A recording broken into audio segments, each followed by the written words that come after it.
తెలంగాణ ముఖ్యమంత్రి రేవంత్ అన్న రైతులకి రైతు బంధు ఇవ్వబోతుంది.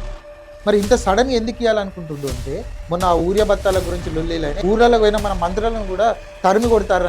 రైతులేమంత తక్కువ వాళ్ళు కాదు, ఊర్లలో జనాలు తిరగబడితే ప్రభుత్వమే కూలిపోతుంది. తెలంగాణ ముఖ్యమంత్రి రేవంత్ అన్న పెద్ద బాంబు వేల్చిండు. పెద్ద బాంబు అంటే పెద్ద బాంబు వేల్చిండు.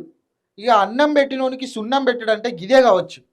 నేను ఎందుకు ఈ మాట అంటున్నా అంటే, రేవంత్ రెడ్డి కాంగ్రెస్ ప్రభుత్వం అధికారంలోకి రావడానికి ఇస్తా అన్న ఏవైతే 6 గ్యారంటీలు ఉన్నాయో అవి ఇయ్యరట. అవి ఇయ్యడట. వాటిని మనం అడగనే అడగద్దట, అసలు వాటి జోలికే పోవద్దట. ఇది నేను చెప్తున్నది కాదు, స్వయాన ఇగో మన సీఎం, తెలంగాణ సీఎం మన రేవంత్ అన్న చెప్పిండు. ఒకసారి ఇనుర్రి, మీకు వినిపిస్తా.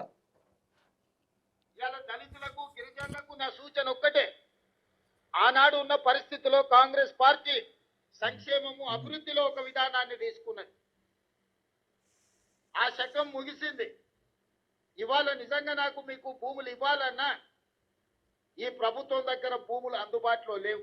చెప్పింది డైరెక్ట్. ఇక మీరు భూముల గురించి, ప్రభుత్వం ఇచ్చే ఏదో సంక్షేమం గురించి ఆలోచన చేయకండి. అది ముచ్చట. ఇయ్యడాటయ్య, వాటిని అడగద్దు మనం, ఆయన ఇయ్యడాటయ్య. మరి ఎందుకు గెలిపించుకున్నాం మనం?